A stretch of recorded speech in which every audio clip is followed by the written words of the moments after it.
Hello साथियों, आप वो टीचिंग मास्टर के साथ और एक्सरसाइज 3.3 चल रही है। सरकारी बुक है ये एनसीईआरटी की, कक्षा 10 यूपी बोर्ड। ठीक है, इसमें एक्सरसाइज 3.3 इसमें 2-3 क्वेश्चन बचे हुए हैं, उसे कंप्लीट करते हैं। ठीक है, एक्सरसाइज कौन सी है, मार्क कर। एक्सरसाइज 3.3। ठीक है, इसमें कौन सा क्वेश्चन चल रहा है? तीसरा प्रश्न नंबर 2 का थर्ड। हर चीज के लिए कीमत अदा करनी पड़ती है। आप अपनी नींद खोओगे, अपना पैसा खर्च करोगे और अपने शरीर को भी कष्ट दोगे, तब जाके आप इसे सफलता कहते हैं ना। सवाल, जिस सवाल ने मेरा दिमाग खा लिया, वो सवाल दिमाग को नहीं खाता, जब दिमाग सवाल को खा लेता है, यानी दिमाग के अंदर वो स्टोर हो जाता है, तब थोड़ा लोड पड़ता है। शुरू में कोई चीज़ शुरू होती है तो थोड़ा कष्ट देती है, लेकिन हम उस पर बने रहते हैं और अपने आप को मजबूती से बनाए रखते हैं, तो जरूर हम सक्सेसफुल और नेक्स्ट स्टेप पे आ जाते हैं। इसीलिए बने रहिए वीडियो में अंत तक, अगर आपको ये सब सीखना है तो। ठीक है, तो 2 का थर्ड है। इसमें क्या 2 अंकों की संख्या। देखो, क्वेश्चन की भाषा थोड़ी सी से कंफ्यूज करती है स्टूडेंट्स को, लेकिन बहुत सिंपल वे में समझाने का प्रयास करेंगे। 2 अंकों की संख्या के अंकों का योग। तो 2 अंकों की संख्या है, लिसन, 2 अंकों की संख्या है, तो 2 अंकों की संख्या में क्या होगा? इकाई का अंक होगा और दहाई का अंक होगा। इकाई का अंक होगा और दहाई का अंक होगा। तो माना संख्या के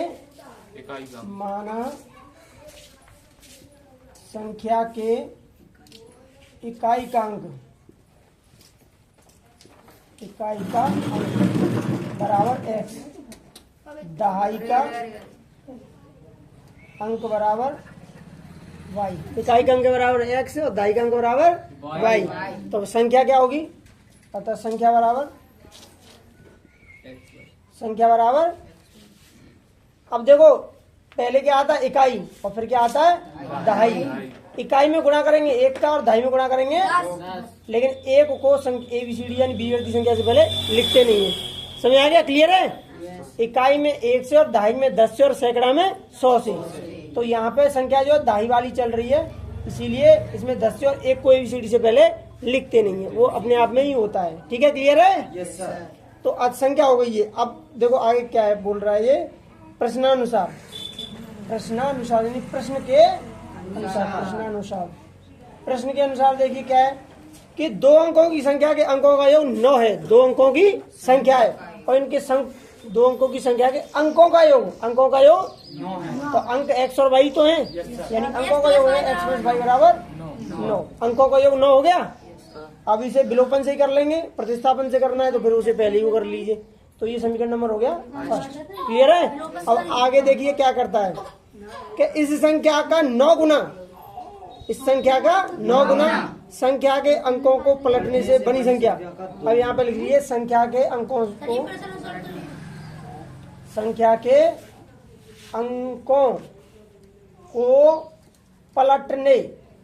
पलटने से बनी संख्या। संख्या के अंकों को पलटने से बनी संख्या। अंक पलटने यानी संख्या यही है, और संख्या के क्या पलटने? अंक। संख्या के क्या पलटने? अंक पलटने, तो इसका मतलब इकाई की जगह पे y आ गया और दहाई की जगह पे x आ गया। लेकिन ये हमेशा चलेगा, अंक बेशक पलट लो, लेकिन इकाई में 1 से ही मल्टीप्लाई होगा, दहाई में हमेशा 10। तो संख्या के अंकों को पलटने पर, तो इसमें क्या कह रहा है? संख्या के अंकों को पलटने से बनी संख्या। अब इसमें तथा या पुनः प्रश्नानुसार या प्रश्नानुसार यानी प्रश्न के अनुसार। तो प्रश्न के अनुसार क्या कह रहे हैं कि इस संख्या क्या है? ये इस संख्या ये हो गया 10y + x, और इधर लिख लिए 10x + y।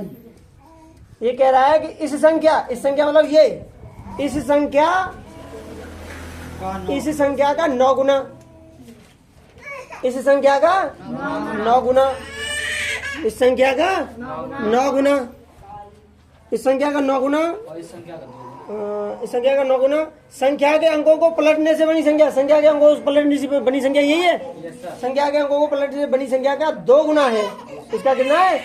2 गुना है। इसका कितना है? 2 गुना। देखो इसमें क्या कह रहा है, वैसे ही यहाँ पे भी लिख सकते हैं कि संख्या और संख्या के अंकों को पलटने से बनी संख्या, जो ये यहाँ लिखा वो यहाँ भी लिख सकते हैं। लेकिन अगर स्टेप बाय स्टेप चलना है तो यहाँ लिख दो, कोई दिक्कत नहीं है अगर आप इसे यहाँ लिखें या यहाँ लिखें। और वैसे इस प्रकार के जो सवाल होते हैं ना इकाई दहाई वाले संख्या वाले, वहाँ में ये जो है कि आता ही आता है, तो आप इसे यहाँ पे भी लिख सकते हैं। यहाँ लिखेंगे तब भी no effect of this. Okay, तो ये कह रहा है कि इस संख्या मतलब जो नॉर्मल संख्या है, संख्या इस संख्या का 9 गुना तथा संख्या के अंकों के पलटने से बनी संख्या का 2 गुना है। अब यहाँ में दोनों के लिए अलग अलग बात कही है, दोनों के लिए अलग अलग बात कही है, तो फिर दोनों पे अलग अलग यूज करेंगे। ये मैं पहले से ही बता रहा था कि 2 तरीका की भाषा होती है। अगर वो ये कहता कि इस संख्या का यह संख्या अंकों को पलटने से बनी संख्या की 10 गुनी है, तो जी 10 गुनी है तो जा 10 गुनी करते। लेकिन इसमें क्या कह रहा है कि इस संख्या का 9 गुना और अंकों को पलटने से बनी संख्या का 2 गुना है। तो दोनों के लिए अलग अलग है, तो दोनों के लिए अलग अलग ही करेंगे। क्लियर है? इस संख्या का 9 गुना संख्या के अंकों को पलटने से बनी संख्या का 2 गुना है, वह संख्या ज्ञात कीजिए। यानी एक समीकरण हमारा इससे निकलेगा और एक समीकरण हमारा किससे निकलेगा? इससे। क्लियर है? तो खोल लीजिए ब्रैकेट को। तो यहाँ पे कितना आ जाएगा? 9 × 10y plus 9 × x is to 2 × 10x plus 2 × y। तो ये हो गया 90y plus 9x is to 2 × 20x plus 2y। अब इधर पक्षांतर करके लाएंगे या उधर पक्षांतर करके ले जाएंगे? उधर कर लीजिए 20x प्लस 2y। आप इधर भी ला सकते हैं, उसमें कोई दिक्कत नहीं, प्लस माइनस वो बदलेगा। तो 20x प्लस 2y हो गया और बराबर 90y प्लस डाट कर लो इसे। ये उधर से उधर जाएंगे तो कितने हो जाएंगे? माइनस के 90y। नहीं, एक लाइन बढ़ाने में ही बेटर है। अरे इसे ऐसे ही कर लो, उधर ही लिया उन्हें, माइनस का बदलेगा बदल लेंगे। 90y प्लस 9x माइनस के 20x और माइनस के 2y इक्वल टू 0। क्लियर है? और 90y और माइनस 2y तो ये कितने बचेंगे? 88y। 9x प्लस के माइनस के 19 माइनस के 11x बराबर 0। या फिर यहाँ पे ऐसे कर सकते हैं, ऐसे या माइनस के 11x प्लस के 88। देखो इसमें से माइनस चिन्ह कॉमन ले लेंगे तो ये ब्रैकेट में क्या हो जाएगा? 11x माइनस 88 y बराबर क्या हो जाएगा? 0। तो 11x माइनस 88 y बराबर 0। समीकरण नंबर सेकंड। क्लियर हो गया? आप देख रहे हैं यहाँ x है, जहाँ 11x है, यहाँ y है, वहाँ 88 है, तो x को ही बराबर कर लें सर कि y को बराबर करें? बताओ। हाँ बोलिए। माइनस कहाँ से आ गए? ये माइनस कॉमन ले लिया तो ये माइनस के 11x है, वो प्लस के हो गए, जो प्लस के वो माइनस के हो गए। तो माइनस को 0 में भेज दो तो माइनस को ऋणात्मक धनात्मक कोई मतलब ही नहीं है। जी ना करें तो पहले ये माइनस का होगा, ये प्लस का होगा, फिर उसमें गुणा करना पड़ेगा। आप इसे ना करो तो ये लोग ना करो तो फिर क्या हो जाएगा? ये माइनस के 11x प्लस के 88 y बराबर 0। ये समीकरण नंबर। क्लियर है? ऐसे कर लो। अब देखो इसमें चिन्ह भी तुमने सही कर लिया, बस x में 11 कर दें तो 11 से समीकरण फर्स्ट में 11 से गुणा करने पर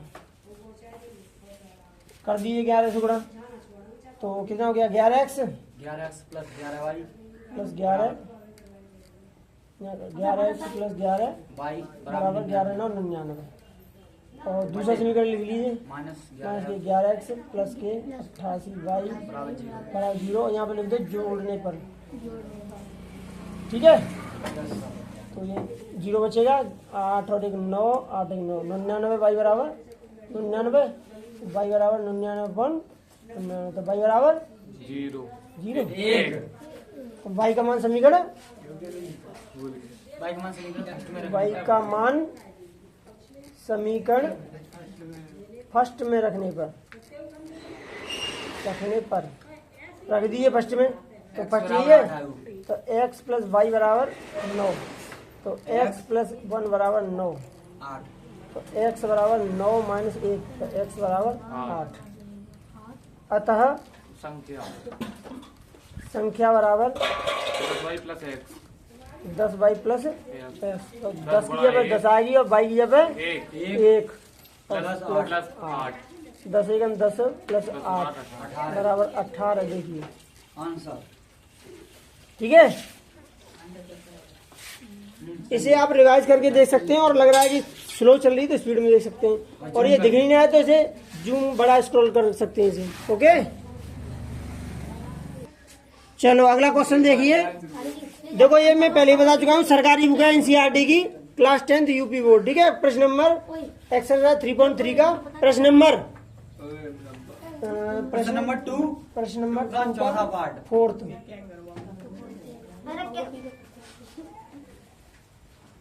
देखिए, मीना 2000 रुपए निकालने के लिए बैंक गई। कहाँ गई बैंक? कहाँ गई? बैंक गई। उसने खजांची, कैशियर जो होता है खजांची है, इधर देखिए, उसने खजांची मतलब कैशियर से 50 और 100 रुपए के नोट देने के लिए कहा। कहाँ के लिए कहा था? 50 और 100 रुपए के नोट देने के लिए कहा। चलो आगे देखिए, इसमें तो प्रश्न क्या कह रहा है कि 2000 रुपए निकालने, उसने खजांची यानी कैशियर से 50 तथा 100 रुपए के नोट देने के लिए कहा। मीना ने कुल 25 नोट प्राप्त किए। ज्ञात कीजिए कि उसने 50 और 100 रुपए के कितने नोट प्राप्त किए। माना 50 रुपए के नोट बराबर, माना 50 रुपए के नोट बराबर 50 रुपए के नोटों की संख्या, 50 रुपए के नोटों की संख्या बराबर x। 100 रुपए के नोटों की संख्या, नोटों की संख्या बराबर y। क्लियर है यहाँ तक? कोई दिक्कत? और ये यहाँ से पता कर लिया करो कि प्रश्न में पूछता है कि ये ज्ञात कीजिए, तो जो ज्ञात करनी हो वही को मान लो। ठीक है, तो ये कह रहा है मीना 2000 रुपए निकालने गई, उसने खजांची से 50 रुपए और 100 रुपए के नोट देने के लिए कहा। मीना ने कुल 25 नोट निकाले। ठीक है, कितने नोट निकाले? 25। तो प्रश्नानुसार यानी 50 रुपए के नोट x है, यानी 50x प्लस 100y बराबर 2000। यानी 50 के कितने नोट हैं ये मल्टीप्लाई करके पता चलेगा, 100 के कितने नोट हैं ये y की वैल्यू को मल्टीप्लाई करने पर पता चलेगा। टोटल जो नोट निकाल रही है वो बैंक से 2000 रुपए निकाल रही है। ठीक है, तो इसमें से 50 कॉमन ले लें या फिर मतलब ऐसे ही चलने दें? चलो ठीक है, तो इसे समीकरण फर्स्ट मान लो। तथा अब वो ये कह रही है कि जो x और y की जो नोट है वो टोटल नोट कितने? 25। तो यानी x प्लस वाई बराबर 25। ये समीकरण नंबर 7। क्लियर है? क्लियर हुआ कि नहीं हुआ? समीकरण सेकंड में 50 से गुणा करने पर, 50 से गुणा करने पर तो कर दीजिए 50 से गुणा सेकंड में। तो 50x प्लस 50y बराबर 50 को 25 में करेंगे तो 25 बन जाए 125, 1250, यानी 50 का इसमें 50x 50y और 50 का 25 में करेंगे तो 25 बन जाए 125, 125 0 12 50 हो गया। और इसे अब इसे क्या थर्ड मान हो गए, या तो इसके नीचे डायरेक्ट उसे रख दो फर्स्ट वाले को, या फिर थर्ड मान के फिर शो करना पड़ेगा। तो इसमें करो 50x प्लस 100y बराबर 2000, और यहाँ पे आगे क्या लिखोगे? घटाने पर। माइनस माइनस और माइनस, ये 0 बचा, 100y माइनस के हैं और 50 प्लस के हैं, तो माइनस के कितने बचेंगे? 50। माइनस के 2000 है, प्लस के 1250 है, तो माइनस के कितने बचेंगे? 0 से 0, 10 में से 5 5, 9 में से 2 7, कितने बचा? 750, और वो भी किसके? माइनस के। तो y इक्वल्स टू माइनस 750, 750 बट्टे 50, माइनस से माइनस क्रॉस हो गया और 0 से 0 क्रॉस हो गया, कितना बचा?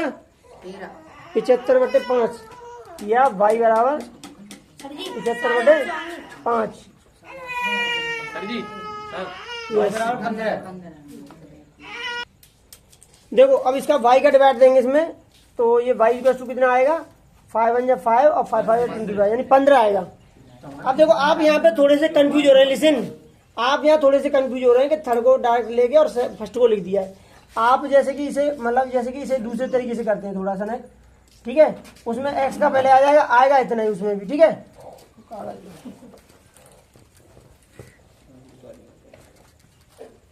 चलो देखिए यहाँ पे इसे मतलब काटते नहीं है, तो इसे मान लेते हैं क्या, समीकरण थर्ड।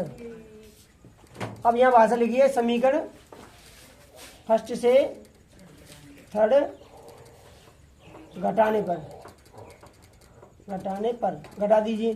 तो फर्स्ट से घटाना है तो फर्स्ट को पहले लिख दिए 50x प्लस 100y बराबर 2000, और इसमें क्या हो जाएगा 50x प्लस 50y बराबर 1250 कर लीजिए। घटाने पर तो माइनस माइनस माइनस 0 बचेगा, ये कितना बचेगा 50y बराबर 750, या फिर यहाँ पे क्या हो जाएगा y बराबर हो जाएगा 750/50, 0 y बराबर 5 और 25, ठीक है, वही आ रहा है, उसे कैसे भी कर लीजिए, बस भाषा का फर्क पड़ रहा है, आपको सूटेबल लगना चाहिए, ठीक है। y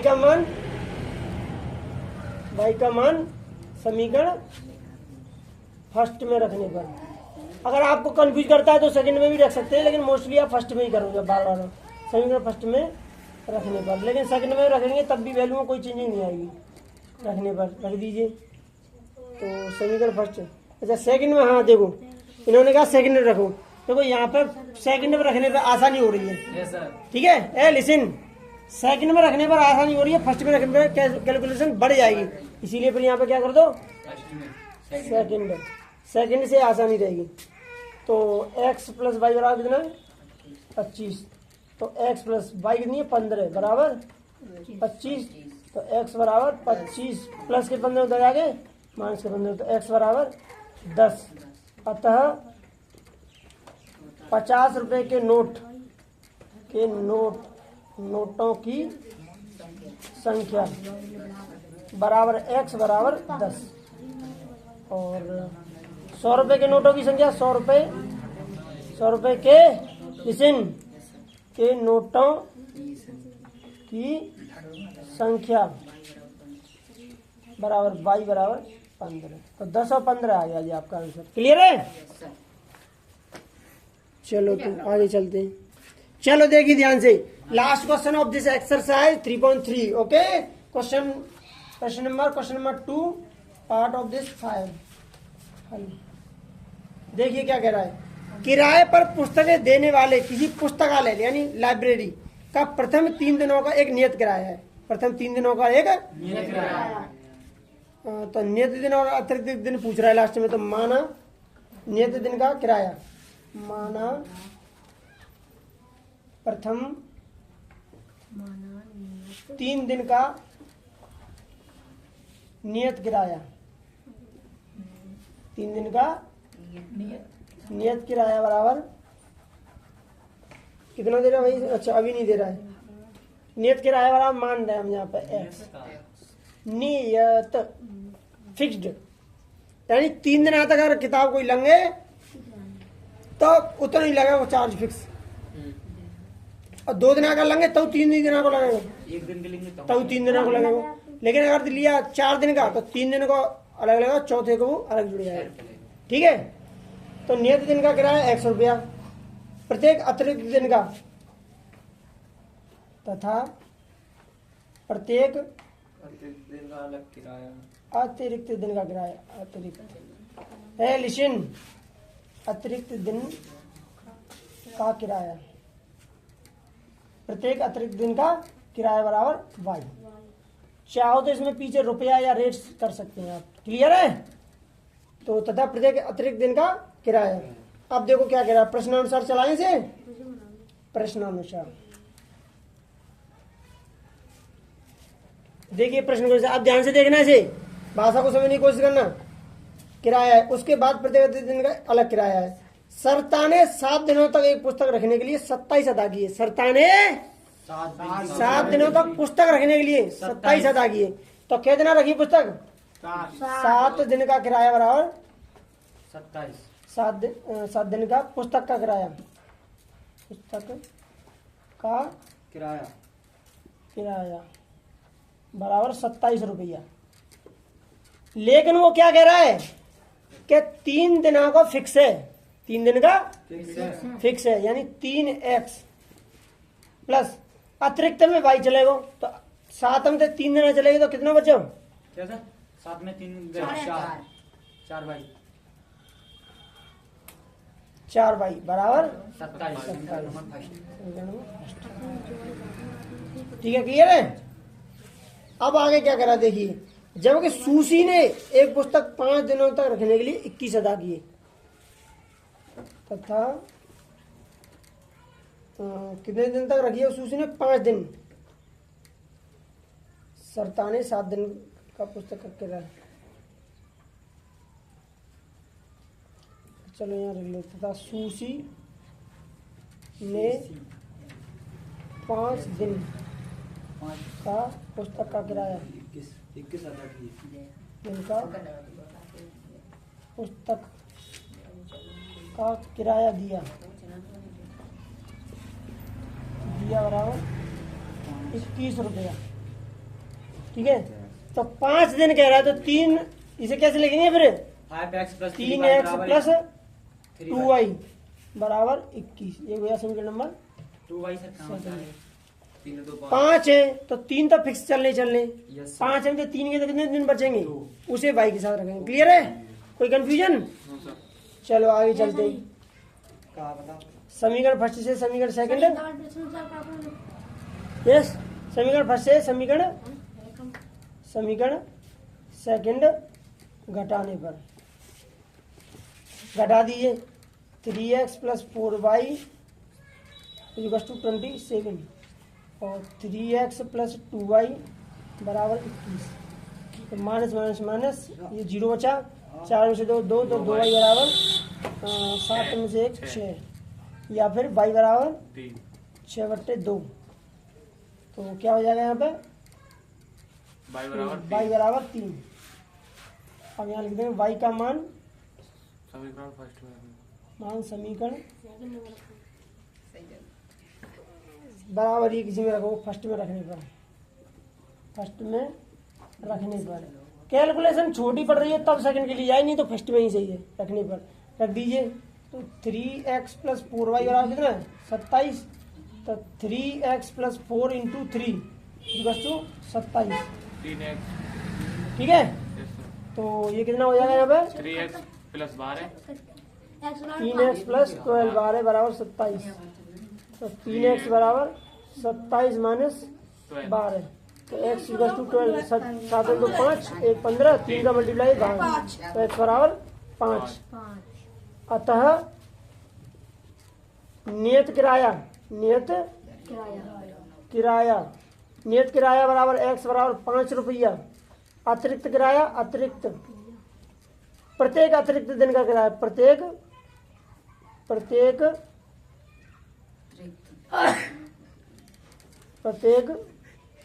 अतिरिक्त दिन का किराया, प्रत्येक अतिरिक्त दिन का किराया बराबर y बराबर 3 रुपया। ये आपका आंसर हो गया। ठीक है, और इसे एग्जामिन करें तो कैसे करेंगे? 5 या 15 और 4 12, 15 12 कितने हो गए? 27। ठीक है, इसे क्लियर कर लिया। अगर समझ में नहीं आ रहा है तो इसे वीडियो को रिवाइज कीजिए, भाषा कैसे बन रही है। और अगर आपको पसंद आ रहा हो तो और इसी प्रकार के और वीडियो चाहिए तो कमेंट कीजिए, लाइक कीजिए और प्लीज इसे जरूर सब्सक्राइब कीजिए अगर आपके लिए थोड़ा सा भी यूटिलाइजेबल और उपयोगी बन रहा है तो। धन्यवाद।